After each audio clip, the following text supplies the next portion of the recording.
terms of what has actually changed for Africa's climate actions since Katowice, I would like to say that it is, of course, too early to actually see changes on the ground regarding the actual actions themselves.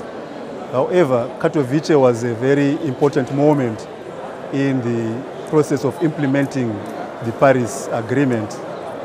As you are aware, Katowice was in fact a COP that was designed to come up with the rule book, the rules, regulations, manuals and procedures for the implementation of the agreement. That was achieved, although there are still some significant gaps in the rule book, but the rule book now exists and we do in fact have a roadmap, some guidance towards how we can begin to implement actions around NDCs, adaptation, climate finance, and so on related to the global climate governance framework. We at ACPC are hopeful that this rule book can be further strengthened and strengthened urgently, mainly because the COP24 happened right after the publication of the IPCC 1.5 degrees report. And that report is quite clear that we do not have much time for action.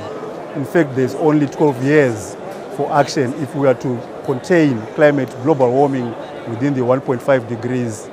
And the implementation of the Paris Agreement is the most convenient way by which we can in fact achieve this objective.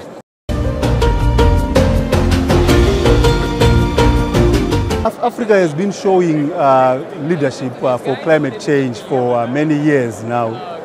I think Africa took some steps towards putting together collective negotiation in the UNFCCC process through the establishment of the Africa Group of Negotiators already way back in 1995. Africa, I think, is also the only continent that has a committee of heads of state whose focus is on climate change. And of course, the Africa Ministerial Conference on Environment works with both CAOSC and the Africa Group of Negotiators towards developing common negotiating positions.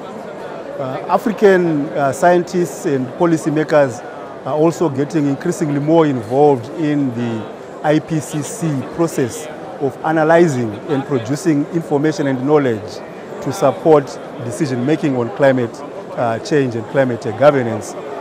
African institutions are also getting increasingly involved in various aspects of climate policy and climate governance. So in that sense, you could say that yes, Africa is increasingly becoming a significant presence, both on the continent but also in global climate policy and governance. During Africa Climate Week, I think we have a very opportune moment to bring African perspectives on climate change to the attention of the global community. We also have a big opportunity to begin to develop African positions for inputs into the UN Climate Summit, which is scheduled for September this year. Remember that the impacts of climate change are more severe in Africa because of the continent's limited capacity to adapt, limited infrastructure, and so on. If you look at what is happening in Southern Africa now, Zimbabwe, Mozambique, Malawi, Cyclone Idai, the cyclone was forecast. There was sufficient information about where the cyclone would have the greatest effects and so on, but still there was not sufficient capacity to respond to the predicted impacts of the cyclone, with the result that in fact there are heavy human lives losses, there is significant destruction of infrastructure and ecosystems. So for Africa, I think we need to take this week to make the point to the rest of the world that climate impacts are already happening and that we need to act now. We don't have much time. Several things need to happen. First, I think we need to re-examine the global commitment to raising $100 billion a year to finance climate actions.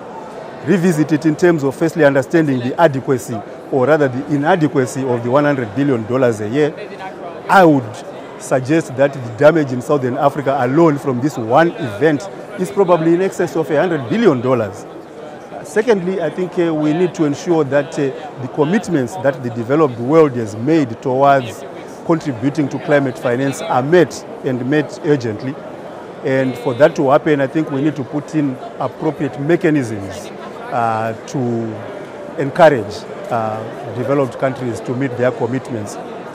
Thirdly, I think we should also begin the process of preparing for the revision of the NDCs to ensure that there is sufficient ambition in the NDCs that are submitted by 2020 for us to meet the 1.5 degrees target.